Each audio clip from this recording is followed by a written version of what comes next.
Que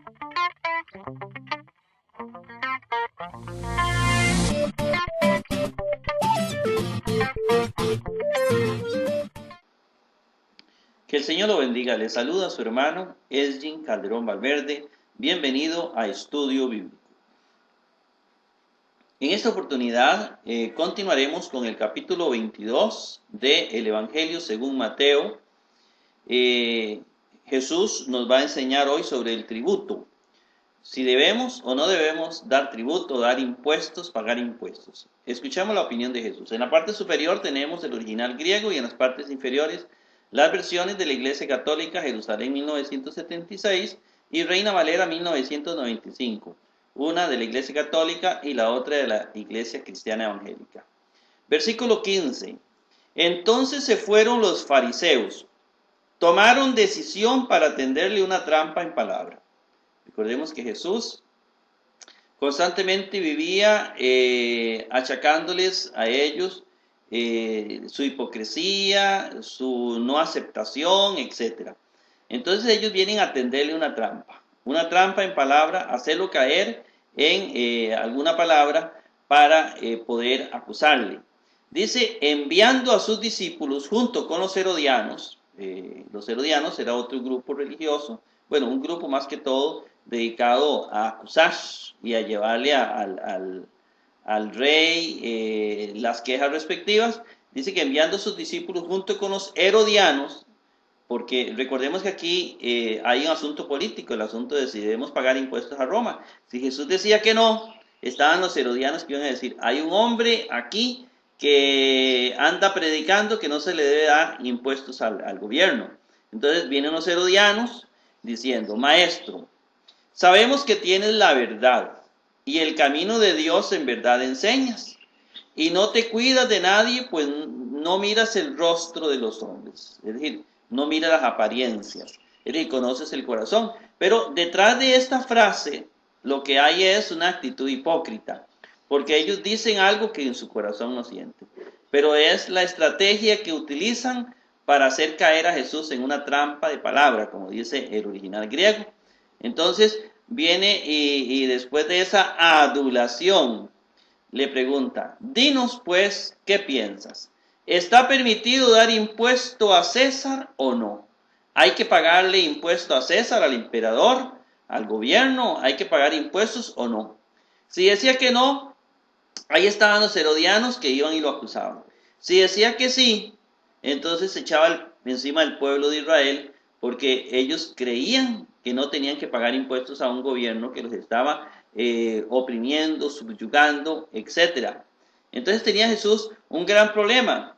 Contesto sí, me meto en problemas. Contesto no, me meto en problemas. Y entonces viene el versículo 18, dice, mas conociendo Jesús la maldad de ellos, viendo Jesús que lo que ellos decían era con mala intención, dijo, ¿por qué me tentáis, hipócritas? Hipócrita es el que dice una cosa pero no la siente en su corazón. Es un hipócrita. Entonces dice Jesús, ¿por qué me tentáis, hipócritas? En el versículo 19 dice, mostradme la moneda del impuesto. Esta moneda llevaba en un lado la cara del emperador. Dice, mas ellos le llevaron un denario. Entonces le trajeron un denario. Y Jesús va a proceder a contestar. Les dice, ¿de quién es esta imagen o icono? De ahí una palabra icono. ¿De quién es esta imagen o este icono? Y la inscripción que estaba detrás. ¿De quién es? Le pregunta Jesús. Ellos le dijeron, de César.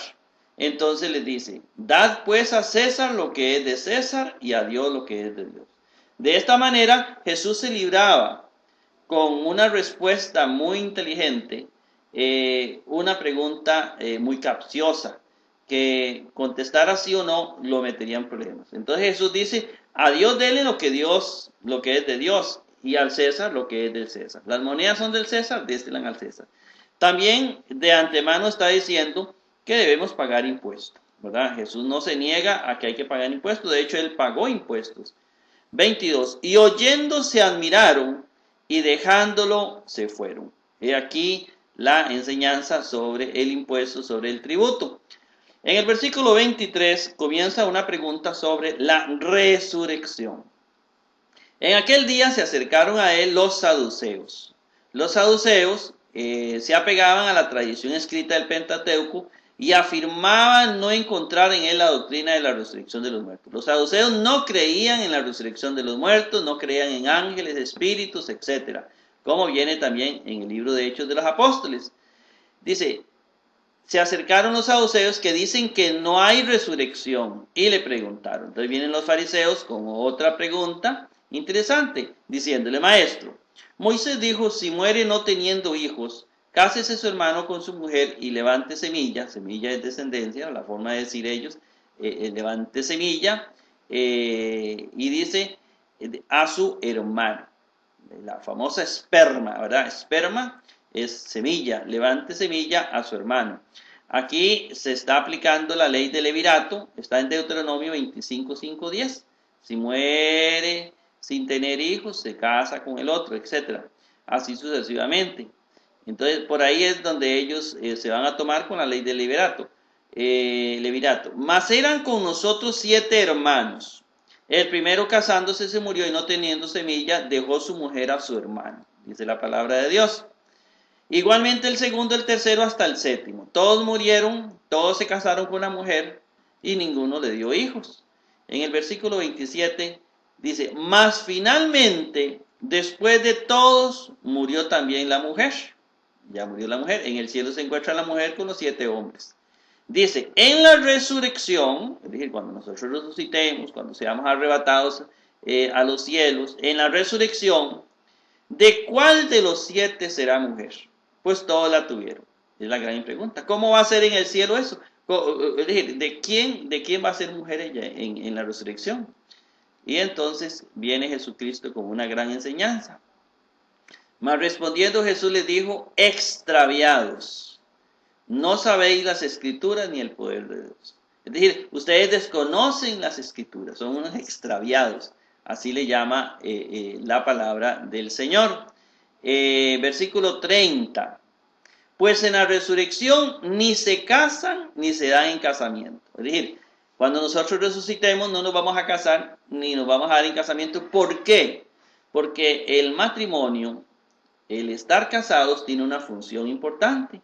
La función es procrear. La función es tener hijos. La función es cumplir la ley natural de que nosotros debemos dejar descendencia de aquella palabra que dice crecer y multiplicaos. Es decir, llenar la tierra. Y esa ley la encontramos en la misma ley natural, donde todo va en función de procrearse para que no se extinga la raza humana. Igualmente los animales se dan todo, el procrearse y el multiplicarse, como por ejemplo la semilla, los árboles, etc. Todo va en función de multiplicarse para que no se extinga la raza humana. Esa es la ley natural y de ahí se toma también la ley espiritual. La religión nace o sale de la ley natural. Esto acompañado de la revelación forman lo que es en este momento la revelación que tenemos en Jesucristo, en Dios, etc. Pero aquí Jesús le dice, en la resurrección ni se casan ni se dan en casamiento. Son como mensajeros en el cielo o como ángeles, ¿verdad? Angeloi es mensajeros o ángeles. Son como mensajeros en el cielo. Cuando nosotros resucitemos, no vamos a necesitar procrearnos allá. Entonces ya el matrimonio no es importante. Allá seremos todos. Es más, da a entender, si usted puede analizar esto, que ahí no va a haber sexo. No va a haber ni hombre ni mujer. Seremos como Dios. Dios no tiene género. Dios no es ni hombre ni es mujer. Dios es Dios. ¿Por qué no es ni hombre ni mujer? Porque Dios no necesita procrearse. Dios es un ser misterioso, digámoslo así, que no necesita procrearse. Entonces no necesita género, sexo. Igualmente los mensajeros en el cielo no necesitan procrearse. Esta es la gran enseñanza que nos transmite este versículo 30. En el versículo 31 dice, mas acerca de la resurrección de los muertos, ¿no habéis leído lo que os fue dicho por Dios cuando dijo, versículo 32, yo soy el Dios de Abraham, el Dios de Isaac, el Dios de Jacob? no es Dios de muertos, sino de vivos. Dios no puede ser Dios de muertos, sino de vivos. Entonces, Jesucristo con esto está justificando la resurrección de los muertos y dice, y oyendo las multitudes se llenaban de admiración de su enseñanza. Bien, hermanos, de esta manera llegamos al final de este programa, esperando que les haya quedado un poquito claro y si no por lo menos que nos lleve a reflexionar más sobre esta palabra de Dios tan importante y tan linda. Los espero en un próximo estudio bíblico. Que el Señor los bendiga ricamente.